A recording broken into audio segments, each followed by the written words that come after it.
Hello friends, नमस्कार, राधे राधे। आज हम आपको यूजीसी नेट प्रीवियस ईयर प्रश्न पेपर 2021, 20 और 19 के टीचिंग एप्टीट्यूड यानी कि यूनिट नंबर फर्स्ट शिक्षण अभिवृत्ति के प्रश्न कराएंगे। ठीक है, अब हमारी सीरीज फर्स्ट शुरू हो चुकी है।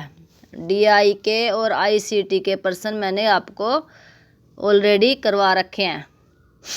देखो क्या प्रश्न हमारा। ज्ञान प्रबंध के लिए आवश्यक रेखा चित्र संगठक और बुद्धि उपकरण का प्रकार क्या है जो दूसरों के साथ सहयोग से बनाए गए लेखा चित्र द्वारा अधिगमकर्ता की व्याख्या करने हेतु करने प्रस्तुत करने और सूचना को व्यवस्थित करने में मदद कर सकता है। अवधारणा मानचित्र क्या है? अवधारणा मानचित्र।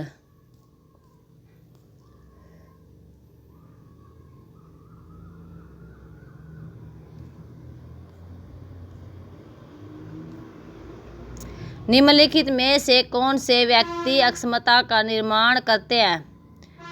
कौन करते हैं भैया? बी अभिप्रेरणा, डी स्व जागरूकता और ई क्या है? आत्म नियंत्रण। अभिप्रेरणा, स्व जागरूकता, आत्म नियंत्रण।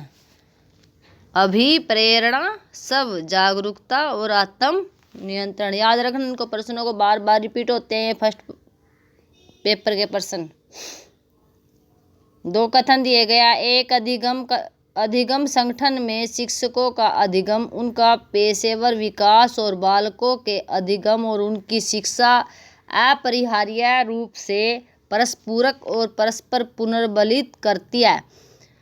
अंतः दूसरा है, अभिकथन एक है, ये दूसरा क्या है? अंतः व्यक्तिक समझदारी, भावनाओं और विचारों के आंतरिक जगत और उसके साथ नियंत्रण और जागरूकता पूर्ण करने की योग्यता के विकास को शामिल नहीं करती।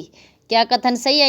ये हमको देखने हैं कथन सही है या कथन एक सही है, दूसरा क्या है? कथन गलत है। ठीक है,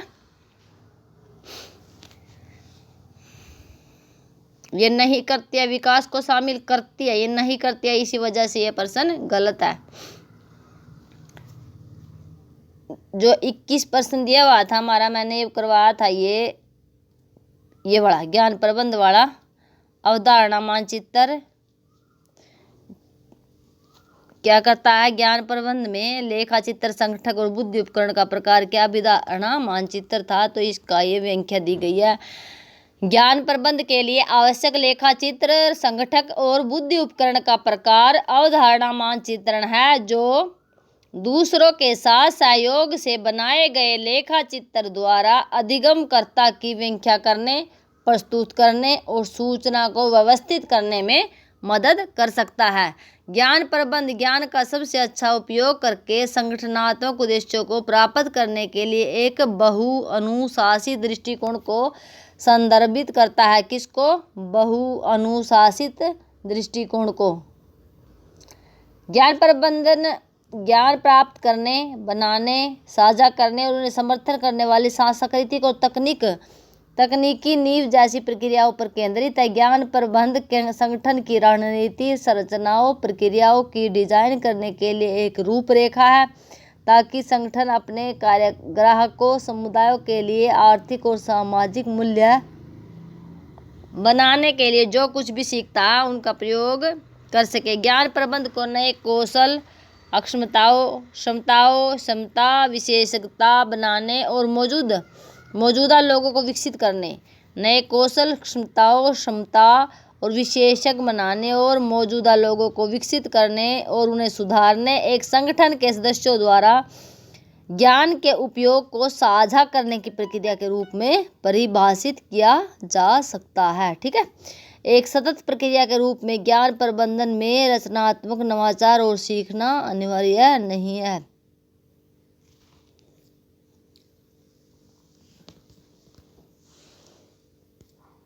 नेक्स्ट प्रश्न देखो क्या। उन शिक्षण युक्तियों की पहचान कीजिए जो अधिगमकर्ता केंद्रित है।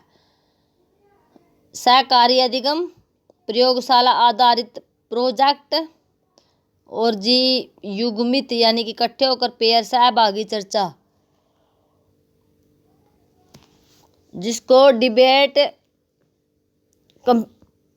कंपटीशन कहते हैं। ठीक है, नेक्स्ट प्रश्न क्या है? विमर्शी सतर शिक्षण समृद्धि सतर शिक्षण से अलग होता है क्योंकि इसमें शामिल संप्रेषण की पद्धति मूलतः होती है क्रियान्वयनकारी।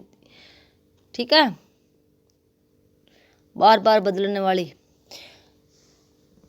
निम्नलिखित उन विशेषताओं की पहचान की जो अप्रत्यक्ष शिक्षण रणनीतियों के साथ जुड़ी है।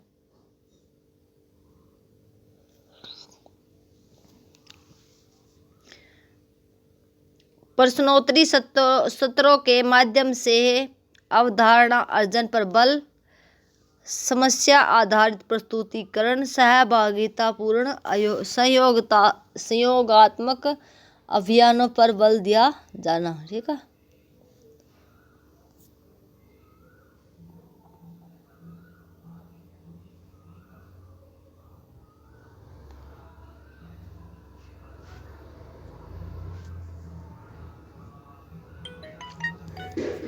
देखो संरचनात्मक मूल्यांकन क्या है? शिक्षक जब कक्षा में शिक्षण कार्य करते समय प्रश्नों द्वारा सीखने वाले छात्रों की उपलब्धि का मूल्यांकन करता है, उसे क्या कहते हैं? संरचना मूल्यांकन। मतलब ये देखता है कि टीचर कितने प्रश्न किए, कितने नहीं किए। मूल्यांकन के दौरान शिक्षक क्या देखता है? शैक्षिक कार्यक्रमों, शिक्षण विधियों, गुणवत्ता, उनकी गुणवत्ता, प्रभाव कितना पड़ रहा है, उपयोग कितने होने हैं वे हमारे लिए। ठीक है, शिक्षण विधि अधिक उत्तम है, प्रभावशाली है, उपयोगी है, ये सारी चीज देखने वास्ते क्या कराओ? संरचनात्मक मूल्यांकन।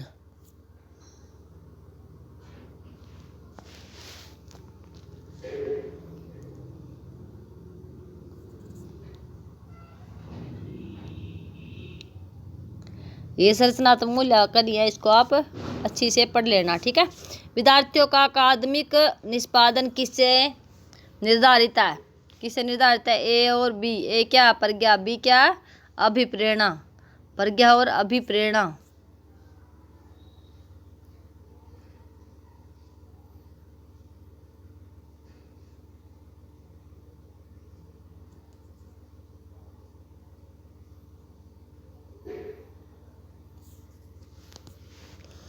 विद्यार्थियों का अकादमिक निष्पादन प्रज्ञा पर भी अभिप्रेरणा से निर्धारित है। ठीक है, इसमें भी यही ध्यान रखा कि भी मानसिक विकास करने के अंतर विद्यार्थी का मानसिक विकास करने के लिए शारीरिक, मानसिक, भावात्मक विकास करना भी जरूरी है, और उसमें प्रज्ञा, बोध, प्रयोग, विश्लेषण, संश्लेषण, मूल्यांकन का विकास करना भी जरूरी है। जन्म से ही ये गुण बच्चे के अंदर धीरे धीरे विकसित होते हैं। गणितीय अवधारणाओं के अधिगम में निम्नलिखित में से किस कारक का योगदान नहीं होता? किसका नहीं होता? गणित और इतिहास एक साथ पढ़ाना। जीवन की वास्तविक घटनाएं हैं, पूर्ण अधिगम करता पाठ्यक्रम के निर्धारण के बारे में है।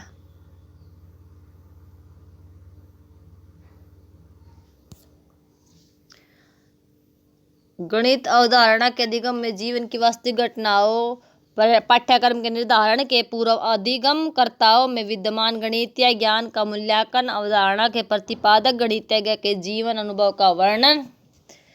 ठीक है, आदि कारकों का योगदान होता है।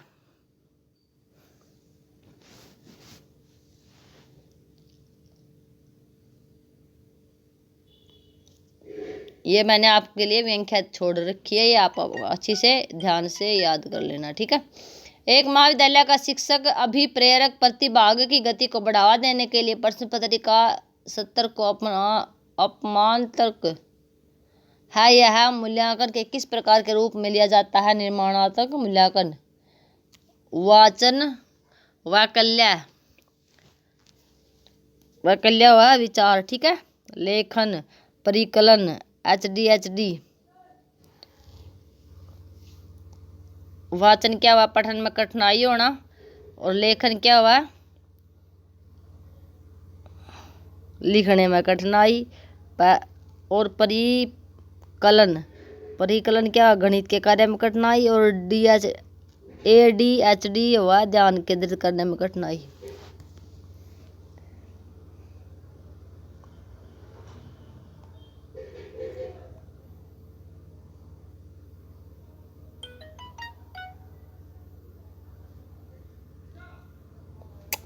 देखो ये क्या है कि एक महाविद्यालय का शिक्षक विप्रेरक प्रतिभा को बढ़ावा देने के लिए प्रश्न पत्री को अपनाता है।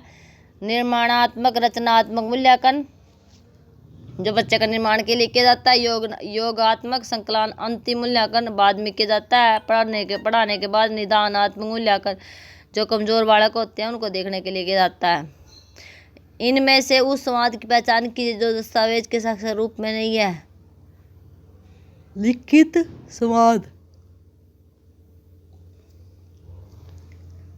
लिखित संवाद दस्तावेजी साक्ष्य के रूप में वैध होते हैं। संवाद में क्या होता है? संवाद बातचीत, हस्तक्षेप और विकृति का एक बड़ा स्रोत होता है। संदेश वक्ता से श्रोता तक बात पहुंचती है, परंतु लिखित संवाद का इस्तेमाल करने में मुश्किल काफ़ी कम हो जाती है। लिखी बातों का गलत मतलब निकालना अधिक मुश्किल होता है। ठीक है।